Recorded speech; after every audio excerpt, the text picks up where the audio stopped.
শ্যামপুর বিধানসভা কেন্দ্রের অন্তর্গত শ্যামপুর 2 নম্বর পঞ্চায়েত সমিতির এলাকার বাদশী গ্রাম পঞ্চায়েত সহ প্রতিটি অঞ্চলের দুয়ারে সরকারের ক্যাম্প অনুষ্ঠিত হলো। স্বতঃস্ফূর্তভাবে মানুষ এই ক্যাম্পে এসে তাদের নিজেদের সরকারি পরিষেবা পাওয়ার জন্য, তারা বিভিন্ন প্রকল্পের আওতায় আসার জন্য নির্দিষ্ট ক্যাম্পে ফর্ম এবং আবেদনপত্র তারা জমা করে।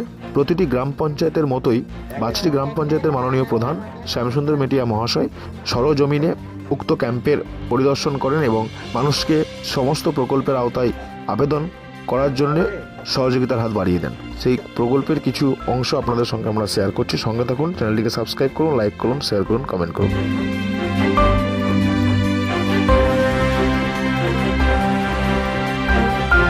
নাম? সুদর্শন মালিক। সুদর্শন মালিক। মালিক। আপনি কি জমা দিতে এসেছিলেন দুয়ারে সরকারে? দুয়ারে সরকারের আমি রেকর্ড, আচ্ছা আচ্ছা, হ্যাঁ, আর আইডেন্টি কার্ড, আচ্ছা, ভোটার কার্ড। আচ্ছা, বলছি আপনার আগে কোনো দুয়ারে সরকারে পরিষেবা পেয়েছেন? না, এর আগে কোনো পাননি? এই প্রথম এসেছেন তাই তো? আচ্ছা আচ্ছা, থ্যাংক ইউ। দুয়ারে সরকারে কি জমা দিতে এসেছিলেন? একটা মানবিক কার্ড হওয়ার জন্য এসেছিলাম। আচ্ছা, মানবিক কার্ড হওয়ার জন্য। আচ্ছা, এছাড়াও আর কিছু ওই দুয়ারে সরকার থেকে আগে কোনো পরিষেবা পেয়েছেন?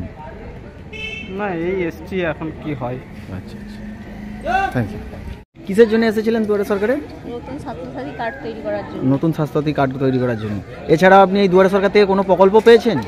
না, ওইটাই আমি পাইনি এখনো পর্যন্ত। আচ্ছা, আর আপনি লক্ষ্মীর ভান্ডার পেয়েছেন? লক্ষ্মী ভান্ডার আজকে জমা দিতে এসেছি, বয়স হয়েছে নাকি তা জানিনি। আচ্ছা আচ্ছা, আধার কার্ড দেখে। আচ্ছা আচ্ছা, রেশনের চাল পাচ্ছেন? আচ্ছা, থ্যাংক ইউ।